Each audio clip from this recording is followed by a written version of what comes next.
একটা জাতি যে কতটুকু গোলামি বা তার রাজনৈতিক দৈন্যতা থাকে তা আপনি বাংলাদেশের হিন্দু সম্প্রদায়ের মানুষকে না দেখলে কখনো বুঝবেন না। আপনি দেখেন, আমরা প্রাইমারি স্কুলে, হাই স্কুলে থাকতেও দুর্গাপূজায় কিন্তু 5 দিনের ছুটি কাটায় আসছি। তো গতকালকে একটা বিবৃতি প্রকাশিত হয়েছে যে দুর্গাপূজায় 5 দিন ছুটি। এখন এটা নিয়ে হিন্দু সম্প্রদায় মনে করছে যে পুরো যে সরকারি আমাদের যে দাবিটা ছিল দুর্গাপূজায় 3 দিনের ছুটি, তো ওরা তো এটা জানে না, ওরা মনে করছে 5 দিনের ছুটি এইটা। তো আপনি দেখেন যে তাদের কতটুকু গোলামি মনোভাব।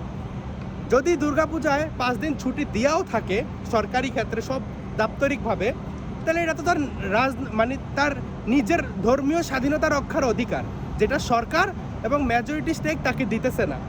কিন্তু এই যে কোনোরকমভাবে প্রাথমিক ও গণশিক্ষা মন্ত্রণালয়ের আন্ডারে বিবৃতি প্রকাশিত হয়েছে, সে চাটার জন্য রেডি হয়ে আছে যে শুভ ধন্যবাদ প্রধানমন্ত্রী, ক্ষমতাকে ওর চাটতে হবে, কিন্তু কিভাবে ও নিজে সংসদে যাবে বা কিভাবে তার রাজনৈতিক অধিকার রক্ষা করবে, নিজে কিভাবে রাজশক্তি পাবে, এই ব্যাপারে তার কোনো খবর নাই। ওই যে ইসলামিক শাসন আমল থেকে তার গোলামি তার রক্তে, এই গোলামি করতে করতে তার ভবিষ্যৎ ওই যে দৈন্যতার মধ্যে পড়ে গেছে। ধন্যবাদ সবাইকে।